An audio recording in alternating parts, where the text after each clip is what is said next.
So I'm cleaning the room, and soon we will start another artistic performance. We will add new ships. Today there was a relief that was needed in order for me to get out and buy some stuff. But now I have no more money, so I will be in the next week or so. And we will add many more ships to 5 years. Now, I want to address very shortly something that was spoken about as part of the, actually many times, but lastly, I mean, as part of the robot saga that I recommend to everybody because it's a great introductory saga, the robot saga. It was recorded 2 months ago. It's pretty long, but I think it's an important one and it's a basic one. So there is one thing that should be said, that repeated, one part.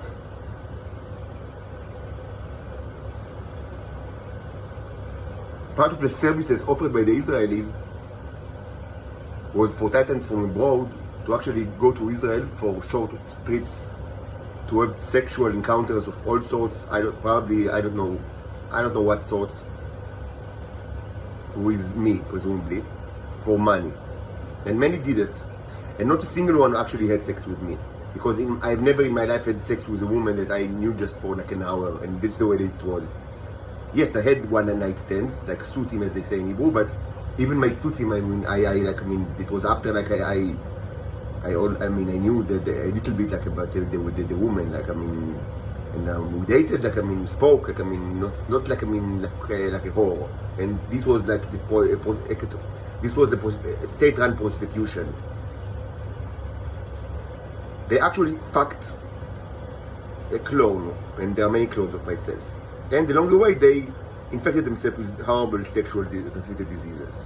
Now, if they would have done it with me, not only that they couldn't have received sexual STDs from me, they would have received the mirrors.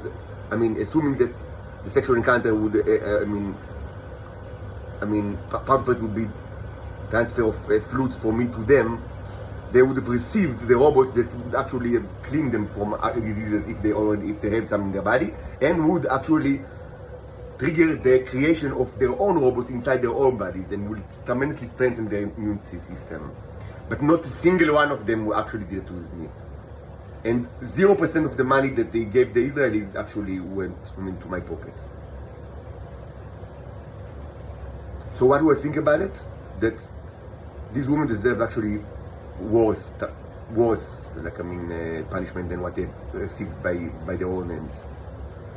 This was unbelievable torture. Even though I was not part of it, it was unbelievable torture, and I was affected indirectly by it, and this was unbelievably cruel towards me in many ways that you can think about like by yourself. And of course, it's again related to the ego. Why do you think the Son of God will accept being a prostitute? Why should he be a prostitute? Why should the Son of God be a prostitute? Why should the Son of God be a prostitute? And not just a prostitute, but a prostitute that presumably transfer 99 or 90% of the money to the pimp, which is the state. Because if he would have received all the money, he wouldn't have been a poor person. And if he's not a poor person, why should he be a prostitute?